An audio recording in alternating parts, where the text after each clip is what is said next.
Wanting to welcome Caroline Hartzell to the SCAR Research Seminar.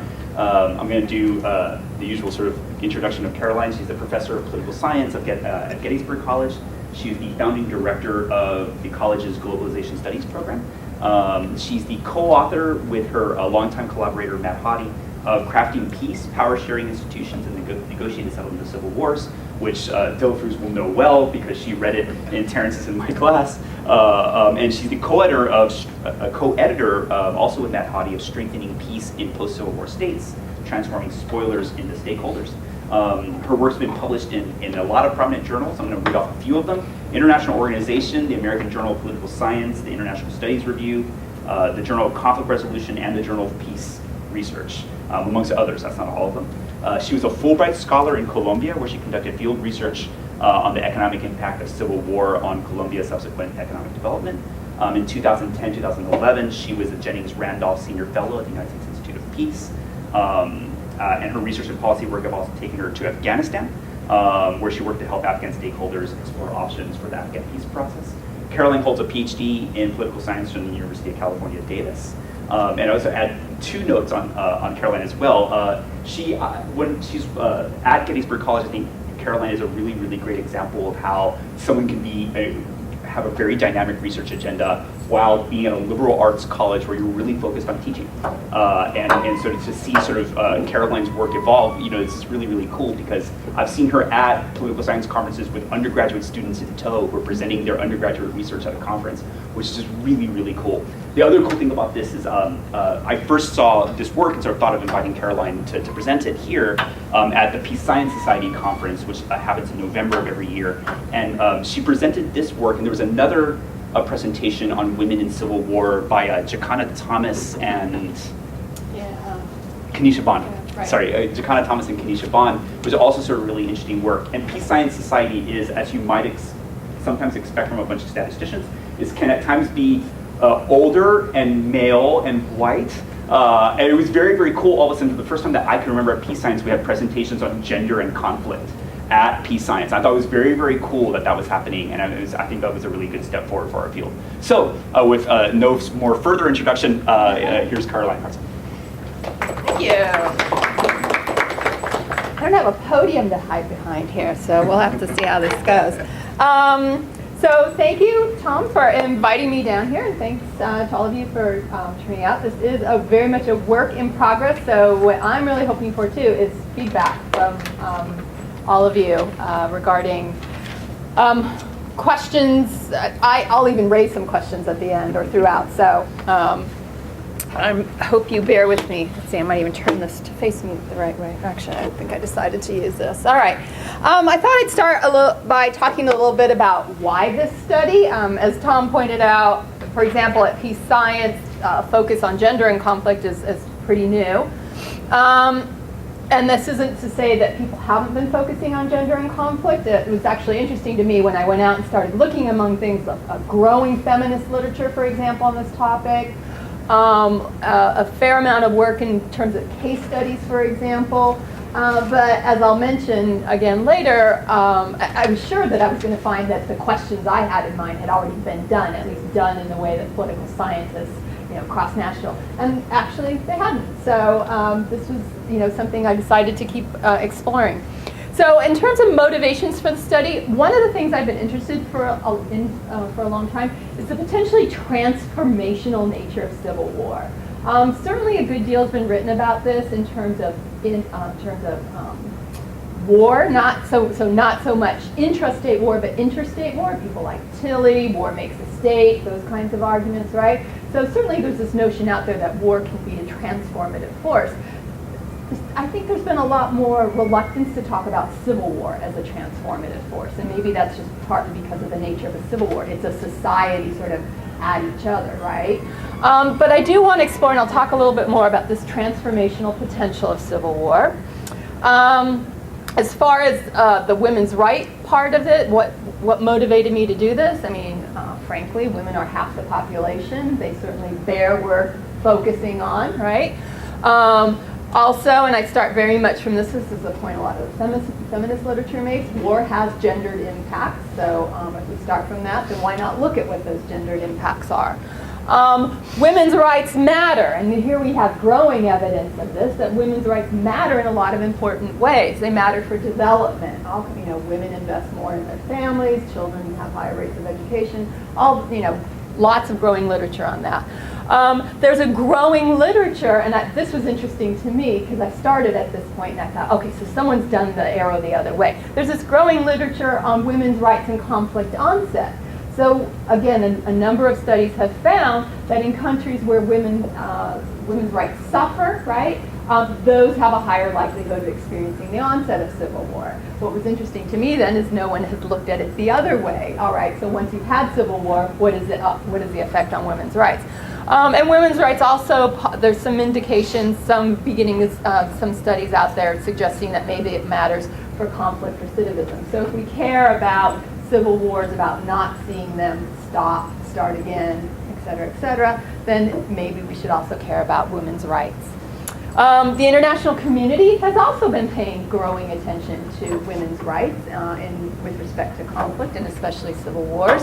One example, UN Security Council Resolution 1325 on women, peace, and security, which has a lot to say about this topic, a lot about the need, for example, to involve women in negotiations of peace settlements, peacekeeping forces, a whole number of factors they focus on. I was also interested in women's rights because women's rights seem particularly difficult to actually have, to move them much, to make much of an effect on, right? And so I thought that this, in a way, was a hard case for the transformative potential of civil war. If civil war is going to make some sort of difference, we know it does for a lot of different things. We know Collier, for example, the negative impacts on development, et cetera. But given that it's so difficult to make much of a difference in terms of moving women's rights along, I thought this would be a particularly interesting reason to look at it as well. And then again, a lot of the case studies out there, a lot of case study literature suggests that some really interesting things that might happen to women's rights as a result of civil war. I've taken students to Nicaragua a couple times for classes. One of them was a class on gender and development. And we lived with host families. A lot of them were women-headed households. And students talked to the women about their experiences in this. These were really strong women. Many of whom talked about the transformative nature of civil war for them. Literacy had come out of their involvement with the Sandinistas, just a number of factors. Afghanistan, I met with some really amazing women there, heads of NGOs. I would say one difference between those two countries is the women I was talking to in Nicaragua were very much, the women in Afghanistan were elite level women. They had left the country, for example, studied, many of them had master's degrees from abroad. In Nicaragua, I was talking to women who most of whom were just now literate, for example, educated at a primary school level. In both instances, though, both sets of women were able to talk about how conflict had affected their lives. Negatively, yes, but also some had enjoyed some positive changes in rights after that. And then other literature, and I'll reference probably Rwanda later, East Timor, I don't know as much about, but I've started to do some interesting reading on some of the interesting effects there as well. Okay. So that just sort of by way of background on motivating me. All right. So my central question is, what effect, if any, does civil rights have on women's rights? And I take two cuts at this question. All right. The first one is a much more basic cut. Again, I was sure someone had done this, and no, so I kind of felt obliged to keep it in there. I'm sort of toying with the idea of actually only focusing this paper eventually on the second cut, but let me start with the first cut here. And that's just to ask, is there any significant difference in women's rights between countries that have civil wars and those that don't? All right, so let me just say these and then I'll get into each one a little bit more. And then the second cut is to ask whether there are certain aspects of civil wars. For example, the severity of the civil war, the way the civil war ends, the terms that are negotiated during the Civil War, whether peacekeeping forces go or not, etc. Are there certain aspects of civil wars that it's those that have the potential to affect women's rights in a post-conflict environment, all right? And then I kind of, with respect to that, clearly civil wars differ in nature, so it's not likely they're going to have a uniform effect on women's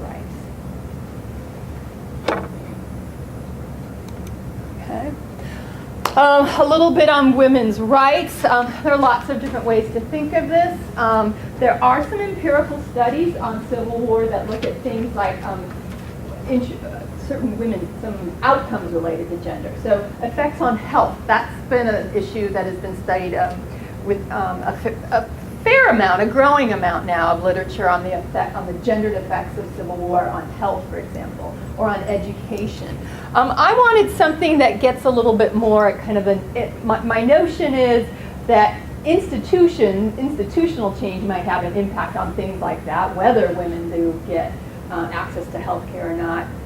And so I wanted to come closer to something that kind of conceptually is more like an institution. So I focus on this concept of women's rights. I use the Cingrelli-Richard human rights data set, which has lots of different human rights measures in it, including measures for women's political, economic, and social rights. And the series measures look at government, so what are women's rights in there? Government respect for internationally recognized human rights, including the women's rights. It focuses on the extensiveness of laws pertaining to each set of rights and government practices towards women, or how effectively the government enforces the laws. So what are the laws, and to what extent is the government actually enforcing those laws? All right, so with respect to these rights. Just a little bit more on the coding of this measure. Just to give you a sense of this, women's political rights, for example, include a number of internationally recognized rights, such as the right to vote, the right to run for political office, the right to hold elected and appointed government positions, the right to join political parties, the right to petition government officials, women's economic rights, equal pay for equal work, the right to be free from sexual harassment in the workplace, the right to work at night, the right to choose a profession or employment without needing your husband or male relative's permission. So there are a number of other ones there. And really quickly, also women's social rights, right to equal inheritance. That's an interesting one with respect to Rwanda, for example. That did change after the genocide. The right to enter into marriage on a basis of equality with men, the right to participate in social, cultural, and community activities, the right to an education, and several more. These are scored 0, 1, 2, 3, all right?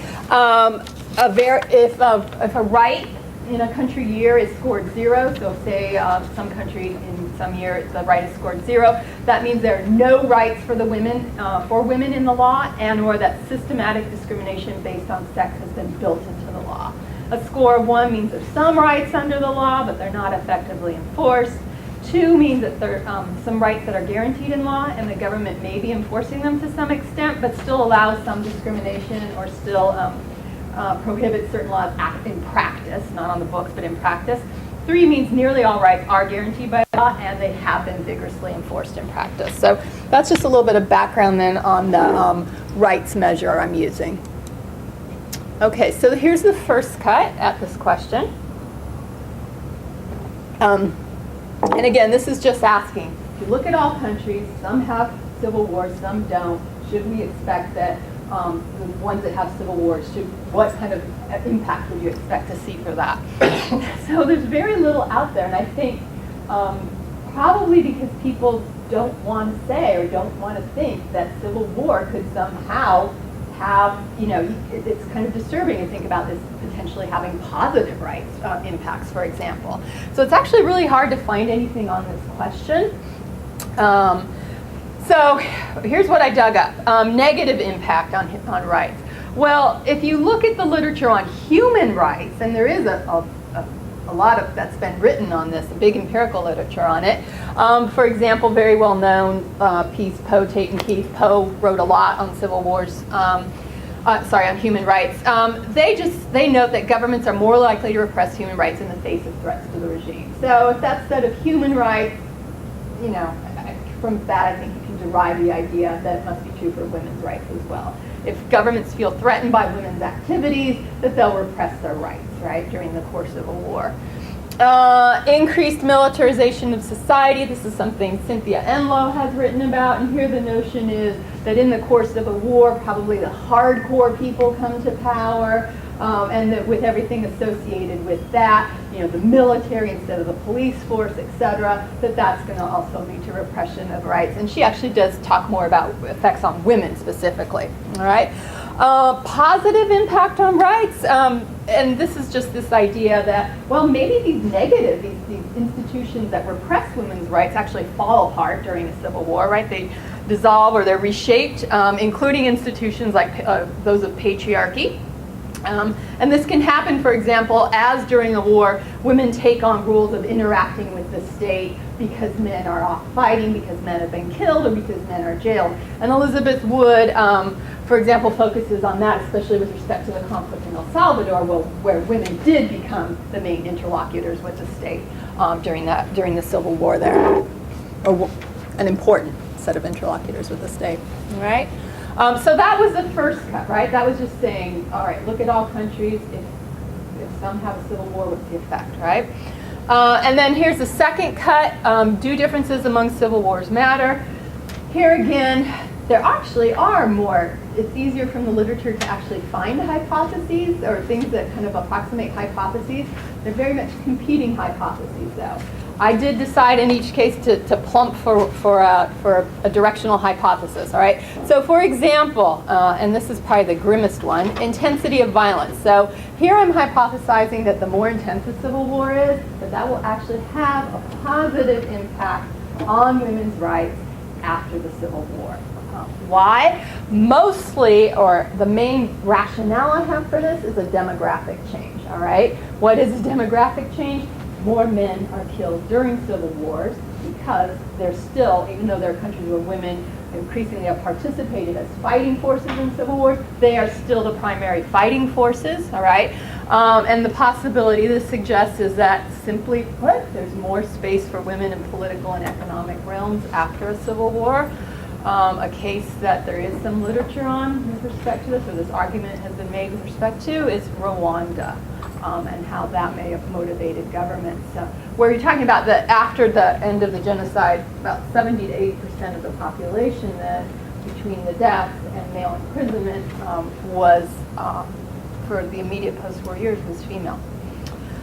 Mediation. Again, a lot of contending kind of ideas about this. One of the more interesting quotes I have in the paper refers to mediators are mostly men. It's very, very difficult actually to find any female mediators in the literature, but this is so those involved in mediating civil wars. One feminist article referred to mediators as cowboys, and with everything that sort of negatively implied, right? So the notion is that when they're at the table, and first of all, women aren't at the table by and large. I mean, large, right? That women aren't at the table, but that mediators neglect women's rights issues, for example, or that they're focusing on bargains that ultimately end up compromising women's rights, right? So I go with the idea that if mediators have been involved in ending the war, that's likely to have a negative effect on women's rights. Power sharing measures. Again, a growing kind of debate on this, where some argue that power sharing measures are going to have a negative impact on women. Again, because women aren't being represented at the table where these power sharing measures are generally crafted. And some people arguing, this was an interesting, very recent article, for example, noting that there's been a remarkable trend in the last few years in terms of the presence of references to gender and women's rights in power sharing arrangements. So this is a new twist now on power sharing, that gender is actually being included as part of it. So anyway, I go ahead and hypothesize that power sharing will have a positive impact if power sharing measures are included as a way of ending the Civil War. It's going to have a positive impact, partly because what power sharing is trying to do is generally include previously excluded groups. And even though women generally aren't at the table, for example, maybe this has some sort of spillover effect to gender. Oops. Okay. There. Few more variables really quickly here. Peacekeeping operations here. I showed you a little bit more of the kind of contending hypotheses on it. Cross-national studies on peacekeeping and human rights, not gender rights, but human rights, finds that peacekeeping can both encourage and weaken respect for human rights. peacekeepers can improve government's right. So here are some of the sort of mechanisms that peacekeepers can improve government right performance by transmitting information. Peacekeepers may model positive gender relations and in that way affect the government's attitude and respect for human rights. Peacekeeping forces may mean there's an increased spotlight on government's respect for human rights, including gender rights. I go ahead and hypothesize out of all this that we can expect peacekeeping operations to have a positive effect on women's rights. And then finally, a lot of people have pointed out that gains that women do make in civil wars seem to erode over time. So Nicaragua is a case in point. There's a very famous book, Sandino's Daughters, where, again, a lot of the women that participated in the conflict had very, very, very high expectations for post-war, post-conflict Nicaragua, post-Sandinista Nicaragua. Then a few years later, there's a very kind of less exciting, I don't mean less exciting, but a disheartening book, Sandino's Daughters Revisited, where the author of Sandino's Daughters interviews again many of these women, and they're just, you know, some of them are downright despairing at how much the hopes they had and some of the rights they'd actually achieved had actually eroded with the passage of time. So a number of people write about this notion that with the passage of time, those rights, if there were improvements, you should expect maybe to see them erode. Some control variables. Again, the first two are just using basically every model of human rights. So the richer a country is, the more democratic it is, the more respect for human rights. Well, I expect that will have an impact as well then on women's rights. The last two have been used more in looking at, more specifically at women's rights issues, although not with respect to civil war and women's rights, but this notion that economic globalization, this is actually a very contentious one, of course, right? But Richards and Galeni find evidence that economic globalization has a positive effect on women's rights. And then the CEDAW, this is the Convention on the Elimination of Discrimination Against Women. So if countries have signed on to the CEDAW, Gray, Kittleson, and Sandholz find that it should have it has a positive effect on women's rights. Whoops, went too far. Okay, really quickly, the method, which, will interest you, Tom, right? I'm always. I'm not sure if anyone else, but panel time series data sets. The series data set doesn't start till 1981, so I can't start, I look at the period 1981 to 2007. So for the first cut, all states in the international system, over 500,000 in population, are what I look at. And for the second cut, I look only at countries that have fought and ended civil wars between 1981 and 2007. Given the nature of the dependent variable, I use an ordered probit. And how many of you are really deeply interested in statistical issues here? Oh, okay. Yeah. You have the paper. Right, exactly. Well, so just controls for autocorrelation, time, 1-year lag. And then I would just point out that in Model 2, I do control for what the level of women's rights was before the Civil War, right? I was really wanting to actually calculate change in rights, but I can't because the dependent variable is scored 0, 1, 2, 3, and it's not a linear model, so I can't just say, ooh, it was a 3 before, and now it's a 2 now, and I'll just subtract and get a 1, because I can't do that. So I do still, though, try to control for what the level of rights was before the war. All right, so this is the first cut. This is the kind of more, simple model here, where we're just saying, if a country had a civil war, what effect did it have on political, economic, and social rights? And you can see that it has a negative effect on all of those rights, although it's only statistically significant, especially for economic rights, barely significant for social rights. And I'll say a little bit more about that later. Am I pointing the right way? Yeah, okay. Some of the standard, democracy, not on political rights, but it's still positive. Economic globalization on political rights, not on the others. Income matters for a couple different sets of rights. This one I think is really interesting, the CEDAW. So signing on, and I'll say a little bit more about this later, signing on, well, I'll just say it now. Signing on does seem to have some influence The one issue I would point out here is probably some sort of selection effect, right? So if you're more inclined to sign on to the CEDAW, you're probably more inclined to respect women's rights. High N here, I point that out only because when I get to the next model, you'll see how much the N drops. All right, so this is now just focusing on countries that had civil wars, ended civil wars, what happens to women's rights after the end of the civil wars, all right? The N drops because now I'm looking at fewer countries, only those that had civil wars. It also drops because I can only look at periods after civil war. Some countries fight a civil war, end a civil war. I can look at women's rights after it. Then they start another civil war. I take them out during the time they're fighting the civil war, and then I can only look at them again in the post-civil war years. So that really narrows down my N. The other thing I would point out, see the social rights, the N for social rights drops. Siri retired that variable in 2005, so I have a smaller N for it. Also, they seem to have scored social rights less often, less frequently than the other two sets of rights. So there are fewer years with social rights scores. So just to put that into context. Okay. So what do we find here? Let me focus. These are again more of the control variables. Sort of the one grim finding. Yeah, the more intense a civil war is, the better off women's rights are following the end of the Civil War, right? Especially for political rights, not as significant for economics, pretty significant level for social rights as well.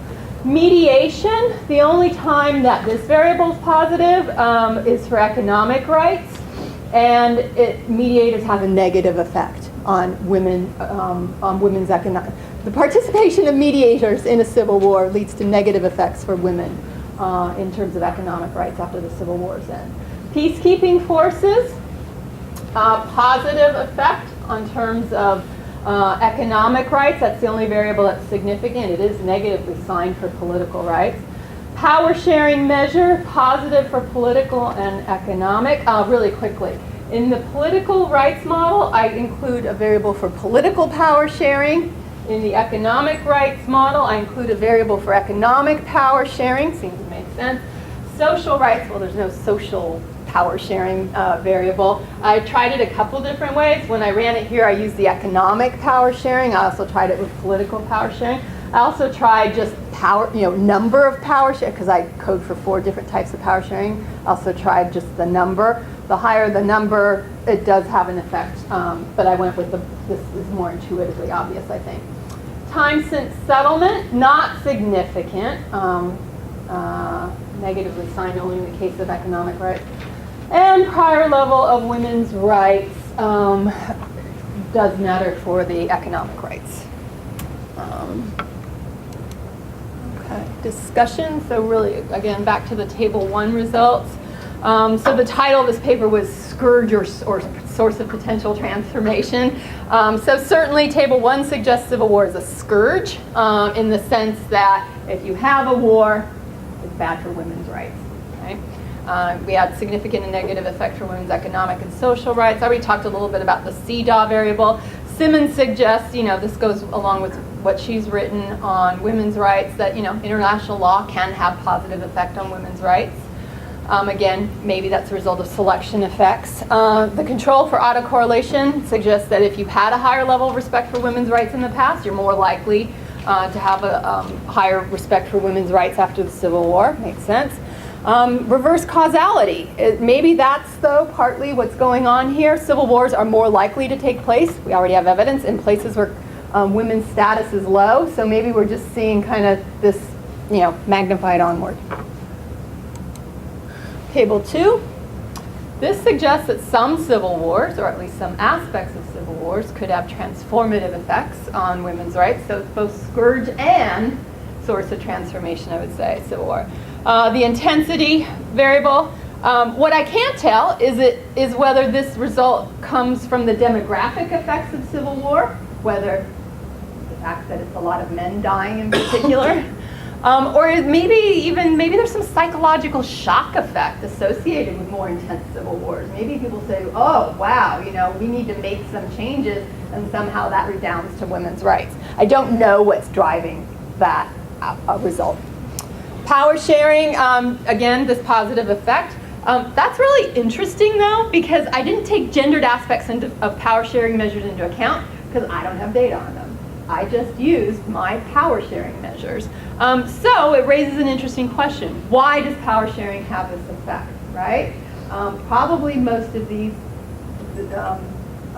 settlements that I scored for power sharing through 2007, probably most of them were not including gendered effects in them for power sharing. Time since settlement, not significant. Okay. Women's political, here are a couple different points. The negative coefficient on economic rights is not significant, but it's kind of interesting. It suggests that economic rights could erode after the end of a conflict. Women's political rights have generally been trending upward with time, all right? Irrespective of civil war or anything, women's political rights have generally been showing a slow upward trend. And I think this reflects the fact that in the international arena, there's been so much emphasis on things like gender quotas for elections and the like, right? And then the other interesting point about social rights is they're just really low to begin with. If you look at the series scores, the set that women have consistently the lowest scores on are women's social rights. So essentially, they have nowhere to go but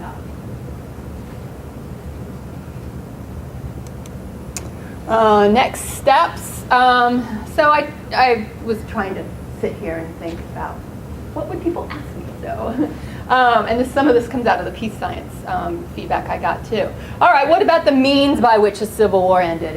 Does it matter whether it ended in military victory, negotiated settlement? And I don't initially start by including that because I think one problem with using those as variables is that they were always meant to be proxies for the type of settlement arrived at the end of a civil war, and a lot of the variables I include in here already disaggregate that. So, in other words, negotiated settlements, yeah, they're the ones that mostly have power sharing, right?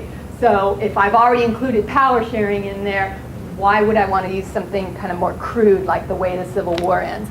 But everyone always asks about it, so I ran it. Both are insignificant but positively signed for political rights. Both have a negative effect on economic rights, although negotiated settlement variable is significant at just the 0.1 level. Military victory is positively signed, negotiated settlement negatively signed, neither significant for social rights. I also, and this is ultra wanky, this came out of Peace Science, I also use a hyperbolic transformation, because isn't it fun to say that, right? To discount the effects of conflict outcomes over time. I went ahead and tried this, even though I still don't think conflict outcomes is the right variable to put in here. The only significant effect I got out of that was that military victory had a positive effect on economic rights. I don't know why I put the word social, economic rights and social rights at the P1 level. 0.1 level, sorry. What about Unsc Resolution 1325? So I added this post-1325 dummy variable to see whether, again, there's been a lot of talk, a lot of attention to 1325, and a number of follow-up resolutions to it, too.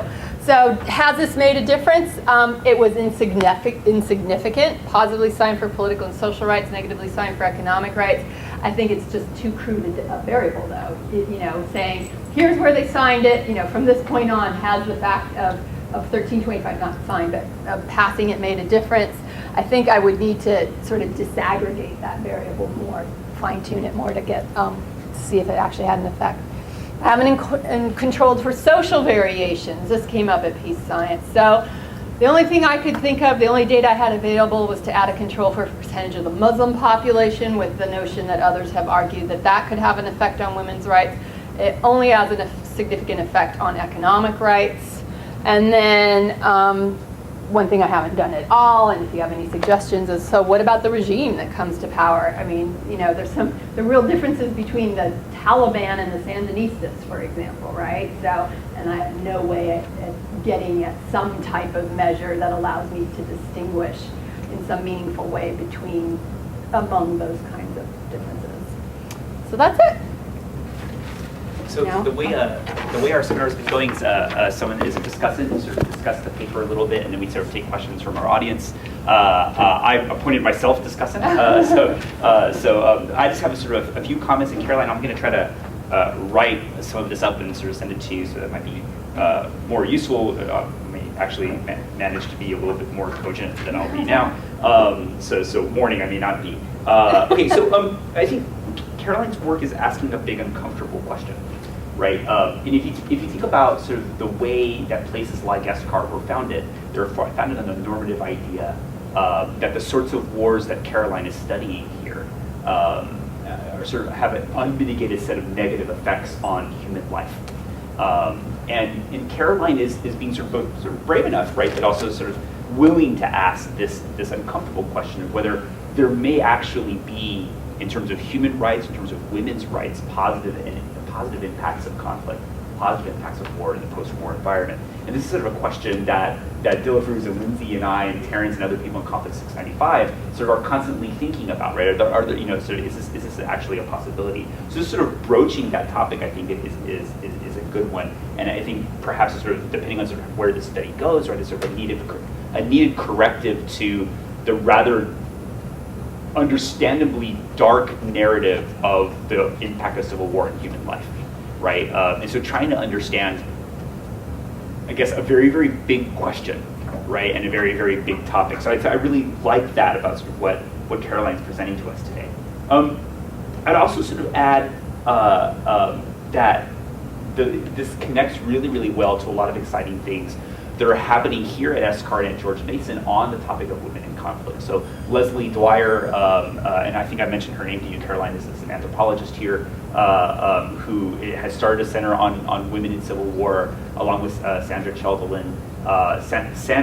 Sandy just came out with a book, just an edited volume, just about a year or two ago, on sort of women waging war and waging peace is the name of the edited volume, in which a lot of case studies that might be great fodder for you, Caroline, about sort of the impact of war on women's lives.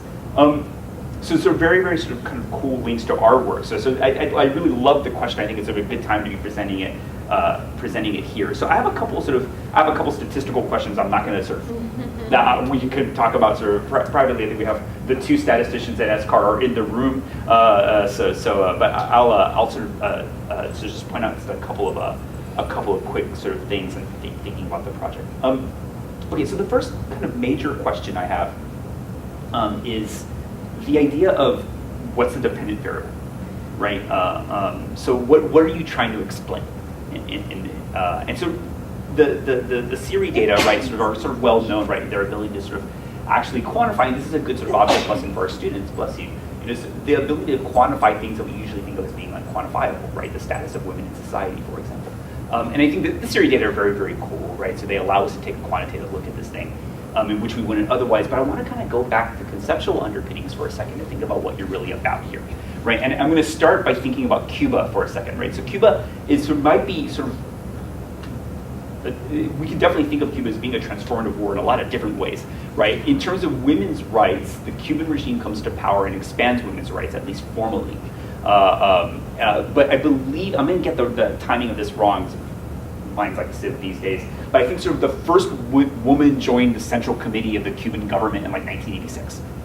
It was 26 years after the Civil War ended, right? Or, no, sorry, 27 years after the Civil War. No, actually 28 years after the Civil War ended. So that's the first thing that comes to mind, right? Sort of what conceptually are you looking at? And one way of thinking about it, and what the Siri data are actually capturing, are the de jure status of women in society. And that's a good thing. Like, we want that to be better rather than worse. And in particular, right, it's a state-centric view of what women's rights in society actually are, in that it's saying what are sort of the legally encoded rights of women as captured by this government, by this state. But sort of so by that measure, right, the Cuban government greatly expanded women's rights. By another measure, the Cuban government didn't, right? The Cuban Revolution didn't, in the sense that it actually also, it didn't actually expand women's participation in politics in meaningful ways. So women had more political rights than they would have, and of course I'm thinking about political rights here, right? But they didn't capture political power. They didn't sort of do as much to capture political participation, right, as part of the revolution. And that's in part not just sort of about sort of political participation in Cuba writ large, right, but even within the party, women were not playing as big of a role within the party as they might have, right? So that, to me, sort of gets at this issue of the de jure status of women versus the de facto political status of women. Social rights are essentially, I think of as being sort of de facto rather than de jure, right? But so what are the actual de facto conditions? Are women post-conflict actually more likely to participate in politics? I actually think that's a question that plays more to the strengths of the project, in the sense that sort of my guess is, and your logic in a sense about sort of the impact of the loss of many men in society, right? We can think about sort of the suffrage woman movement in Europe, sort of right after World War I, right? So there were no men of a particular generation. So I think it plays to the strengths of the project in the sense that what we should see are expanding patterns of women's participation. Now, I'm not entirely sure how that will always show up in a de jure measure of women's rights as encoded by, I'm assuming, constitutions and in laws and so on. So that's sort of something that immediately came to mind as sort of what's the dependent variable where you actually sort of trying to explain. That's not something easily captured in sort of in the data and so on. So it's not an easy thing to do, but just to take a couple sort of tangible things, right? What's the probability that you actually have a woman leader? Right, I think the lesson of Ellen Johnson Sirleaf in Liberia in sort of the aftermath of the Civil War is a great example of the fact that sort of she had run before and lost, and then she wins the second time, right? Where a bunch of people basically say maybe we should hire the future Nobel Prize winning Harvard trained economist to run the country, right? And maybe that is a gender decision. Right. So, do you have women in the legislature? Right? There are new data on this about sort of how many women are in democratically elected parliaments and things like that. So those would be interesting ways, because I think your argument is more about women's political participation. I'm a political scientist, so I'm thinking about political things, right? More about women's political participation as much as it is about their de jure status. Though obviously your results are showing that there are sort of some effects there. The other thing, actually, you've already mentioned this, so I'm just going to sort of beat it on a potentially already dead horse, which is the idea of why women's status in society change after war. And one of the things you sort of pointed out at the end of the presentation, right, is that this may be because other things are changing. Right, so sort of the classic sort of research designy way we talk about these things, it might be that something else changes after Civil War that also changes women's rights, but it's not that Civil War is directly affecting women's rights. And the overwhelming sort of answer to that question, of course, my work on this, so sort of, I'm going to be a little bit biased here, is that, well, countries democratize after Civil Wars. This is the overwhelming response since the early 1990s. Post-Civil War countries, particularly ones with UN PKOs, democratize. Or at the very least, they hold a very fast election and the UN leaves, right?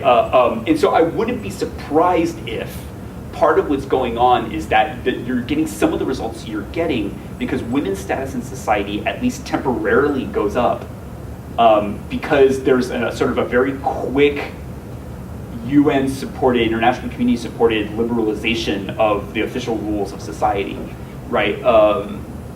And so I would that's both a methodological question, right? But it's also a theoretical one.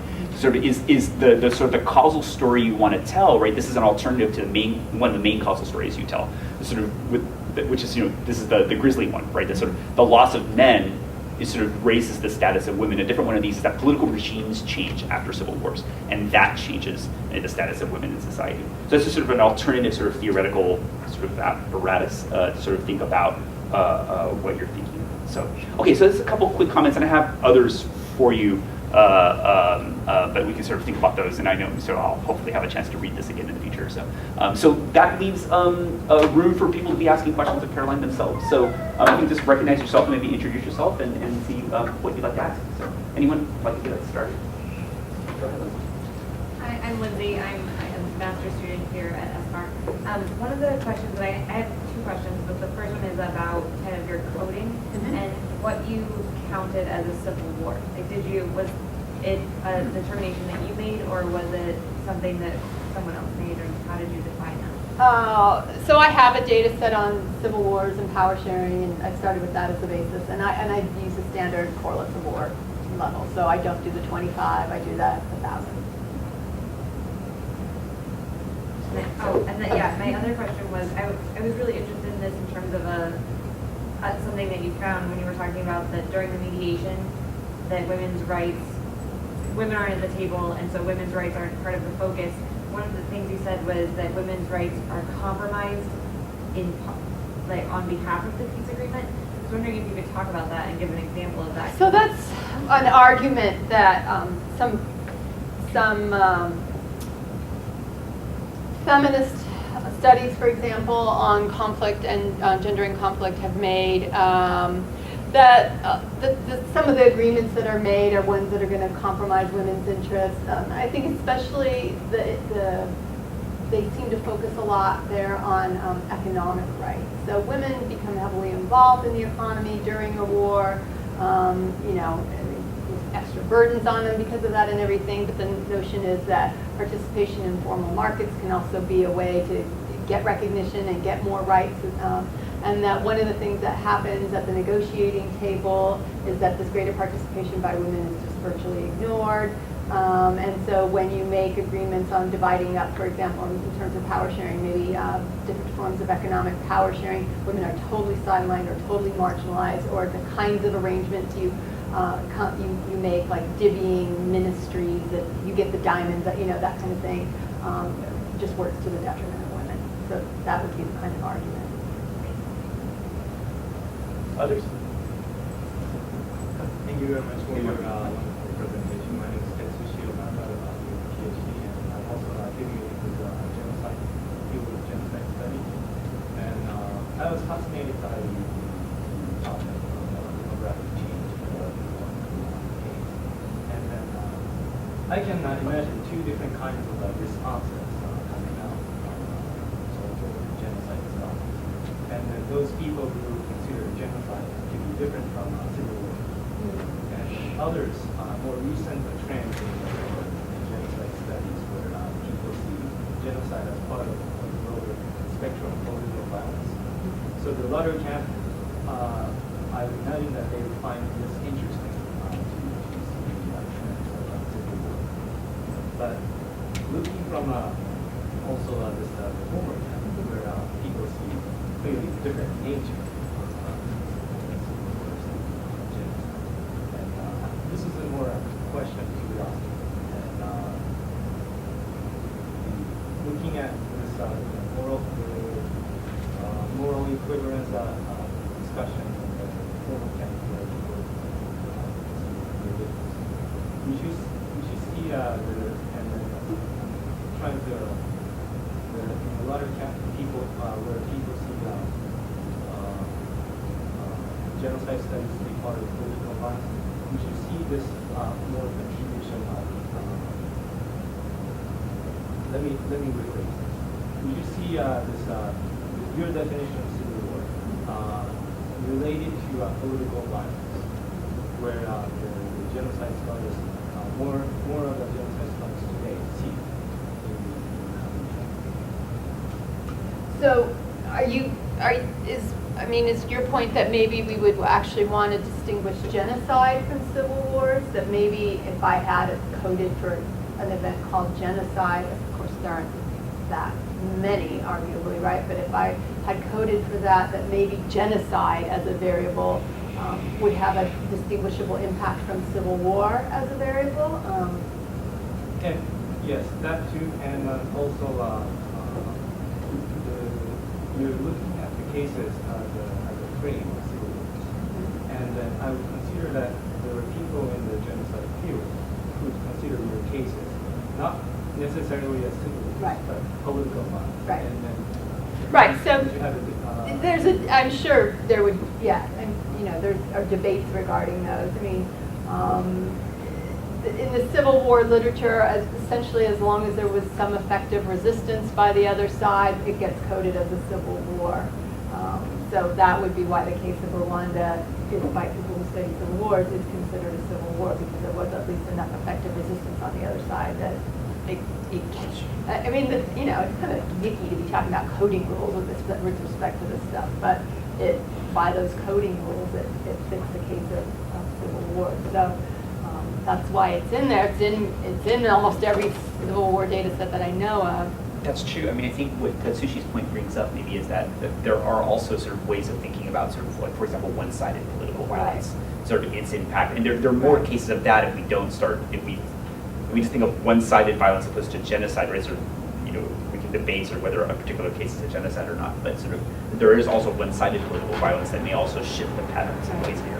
So that would be interesting. I mean, one could expand this too to larger set of types of political violence, right? And then look at, and so this might be interesting, maybe distinguish between civil wars, genocide, you know, or civil wars, one-sided violence, and see if that has any effect. I started with civil wars because, I don't know, this seemed like a pretty big undertaking enough at this point, but I think that is an interesting point to say there are many different types of political violence, and it might be interesting to see whether those different types of political violence have different impacts on women's rights.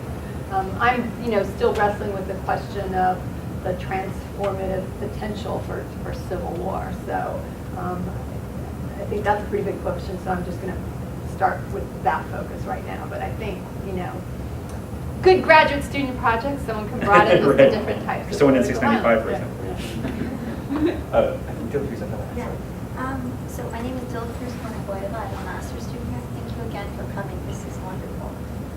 Kind of building off of the last point, it made me think of a couple of other things maybe that would be interesting to take into account. So for this, you brought up Cuba, Professor, and I thought that was interesting because there's a lot of research about how kind of socialist regimes, or one who self-identify with that, actually do on paper provide greater rights. So since there's a lot of research on that, I thought that might be interesting, a little bit more socialist regime. Right, socialist Marxist regimes.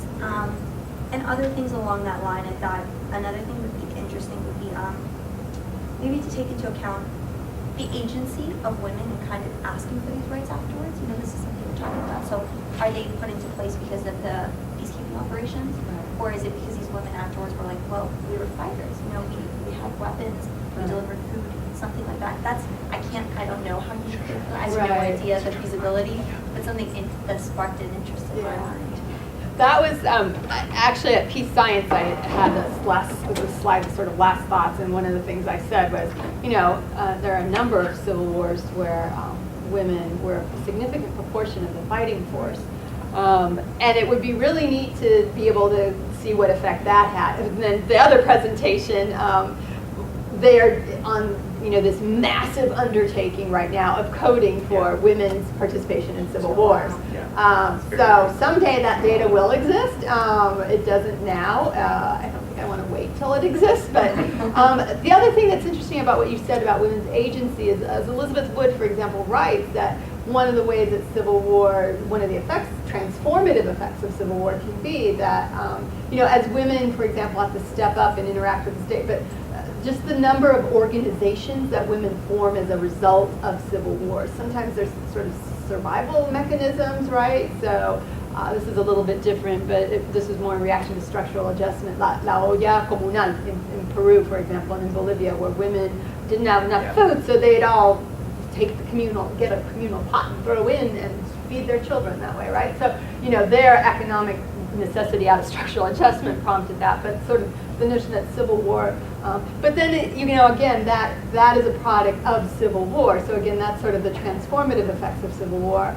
So another cool variable would be something like how many women's organizations get formed as a result of civil war. Well, you know, again, that's a future graduate student's task to look at. There's, for whatever it's worth, I don't know if we read this, so Bari, I keep on looking at my students in 695, so Bari and Villafruz and Lindsay, but you know, there's Chris Blattman's work on the survey work in Uganda, right? So, you know, one of the things that they end up finding, and I think Blattman and Anand find, right, is sort of, you know, ex-combatants feel actually a larger sense of political responsibility. They're more likely to vote, more likely to visit political offices and people, something like that. I'd be just interesting, I don't know if they say anything about this, but it'd be interesting to see if that's differentiated by gender. Well, so they Right, did do 'cause a it may study be on a gender difference. too, and what they find is that they had slightly different questions, but what they find is sort of this notion that women are more victimized by civil war doesn't hold for what they focused on. So again, I feel like some of what I'm asking is really disturbing, but again, if not the transformative potential of civil war in a positive way, perhaps not. A lot of the feminist literature talks about women's resilience, women's agency. Stop using the word victim all the time with respect to women in civil war. So, I know I'm asking really, really difficult questions, but I don't think the only way civil war is transformative, by the way, is because lots of men die. That's the good news. I hope be the only way, right? But I think these other, there's a bunch of other stuff going on, not just because of the Civil War, but again, I'm looking at not just the Civil War. I only have one. I also, by the way, ran this for a duration of Civil War too. And the only thing it has a positive impact on is women. It has a slightly, not very significant, but still significant positive impact on political rights. I'm asking a lot of other questions, like the peacekeeping, right? And I'm saying I'm hypothesizing, given what others have said, that it will have overall a positive effect, but it actually doesn't do that much, does it? And actually, at Peace Science, people hypothesize that the positive impact that it did have on economic rights might come more out of this whole peacekeeping industry that arises in these countries as they're there for months and maybe years, right?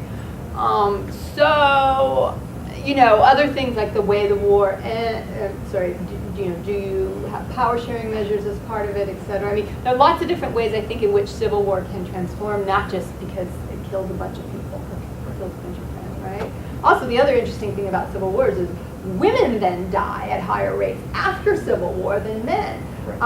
And that's why I kind of put the psychological thing up there too, because that's true, but does that really get as much attention as the people that died during the Civil War? Most of them were men.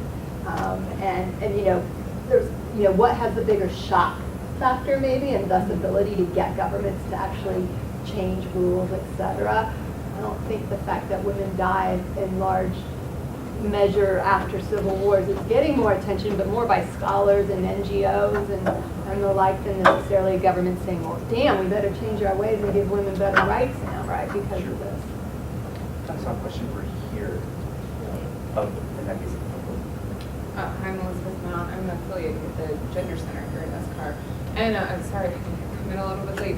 I'm curious, my project actually looks at the role of masculinity and the ways in which women's chastity is used to foment and then justify violence in civil wars. So, for example, the partition of India and Pakistan, how these narratives were used by elite actors to say, these heathen Muslims or these heathen Hindus are going to come rape your wives and your daughters. That was used as a justification and a rallying cry to whip up a frenzy on the grassroots and get grassroots level actors to carry out actions that really benefited elite actors. I'm wondering if you can speak to that a bit more. Is that something that came up in your research? Is that something you've looked at? No, it isn't. I do think one thing about the whole power sharing variable is that generally I think that it's very elite focused, right?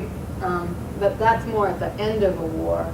So it is interesting to even see that it potentially has some positive effects on rights, because again, it is elite. So, it would be interesting to tease out why, if these measures are so elite focused, why, is it then the issue that it's transforming elites thinking about women's rights, and how the heck is it doing that, right? In a way that actually seems to have this effect on women. There's some stuff I just cannot figure out what what is really going on here. So I think at this point I'm hoping that this is, ask more questions than it answers, I guess, really, but it kind of gets people thinking, and maybe, what you guys are talking about then helps maybe define some areas of research to kind of go down those paths and investigate some more. The only thing I can think of, but your question's interesting, making me think more about that now is, how is this working on elites, right? Because a lot of these changes, if you're talking about governments changing, so again, it's government respect for human rights. So laws are being changed, and not just political laws. I know you focused on the political, but economic laws. So now, the Taliban come to power. Now women cannot work in public sector, right? That is a change in law that affects women, right? But then other regimes come to power, and now women can, or are even encouraged, or where are those laws coming from? What role do elites play in the transformation of these laws? And those elites can be women too. Again, in Afghanistan, these amazing women at the head of these civil society groups, they were women pushing for a lot of this stuff. So. I think the coup in Chile was preceded by women Beating pots and pans, banging on protesting pots and pans, inflation, who yeah. will protect us from the socialists, Yeah, right? right. So very, very similar sort of logic to it. Different setting. In the back.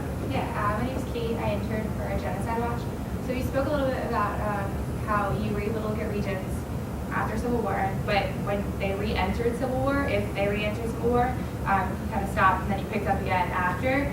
So I was wondering if you could maybe speak to the transformative effect of the nature of women's rights after re-entering, like how it was after.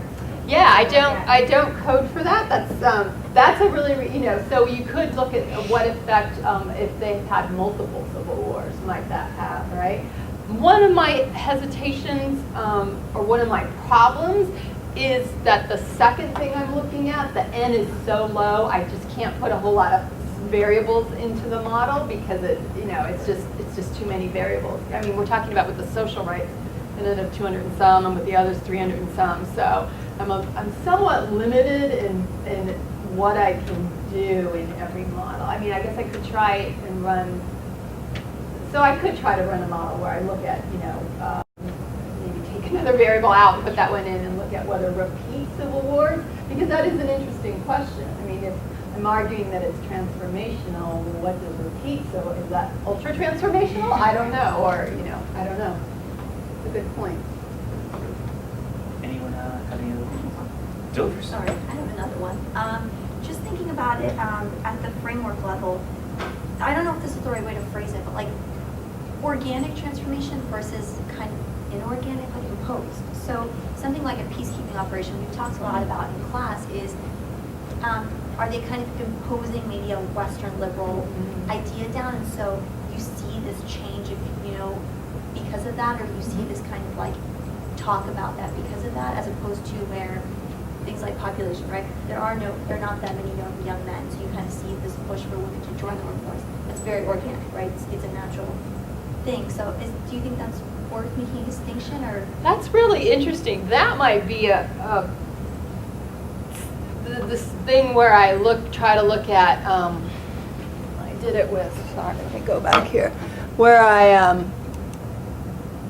where I do this hyperbolic transformation, right? And I did that with respect to just if it ended in a negotiated settlement or a civil war. That might be interesting and say, all right, maybe peacekeeping has, maybe you should discount the effects of peacekeeping over time, right? Because that's maybe one of these sources of Western ideas coming in, et cetera. Maybe I should do it to mediation, right? Because maybe mediators are pushing democratization, for example, right? That's one of the big places it's coming from. So maybe if I do that, that might be, that's sort of one way I could think of maybe kind of teasing that out. I'm not enchanted by including, again, military outcomes, victory and negotiated settlement in the model. Or what do you think? Western aid? I'm trying to think about yeah. the inorganic side here is sort of Western aid or IMF programs or World Bank programs. Yeah. Some, obviously you've done a lot of work in IMF, and so but I'm wondering. I don't expect those to have Yeah, no, positive I wouldn't either. I wouldn't either. Rights, but there is something, right? Sort of maybe some other proxy for the impact of Westernization. Well, so one thing I had was, and there are arguments about the extent to which globalization is Westernization, but I did have economic globalization in there. and it's positive across the board on women's rights, but only significant for economic rights. There are also the KOF index is what I used for that, so there are also measures for social and political globalization. I could try those alternately. In fact, maybe, for example, I should be using that for the economic, the measure for political globalization for the political, I don't know, and a measure for social for the social, right? That's a very interesting idea. Though. Think I so? wonder if that might yield Yeah. something. And So- along the lines of intelligence Yeah. research. Again, with you look at the measures, I'm a little leerier of their political and social one, but it's things Yeah. like IKEA.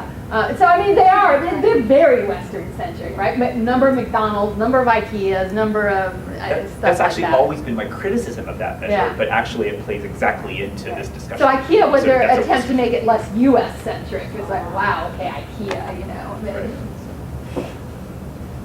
So that's a good question. And again, so I would say maybe there are little shreds and stuff in there that address what you're saying, but not fully.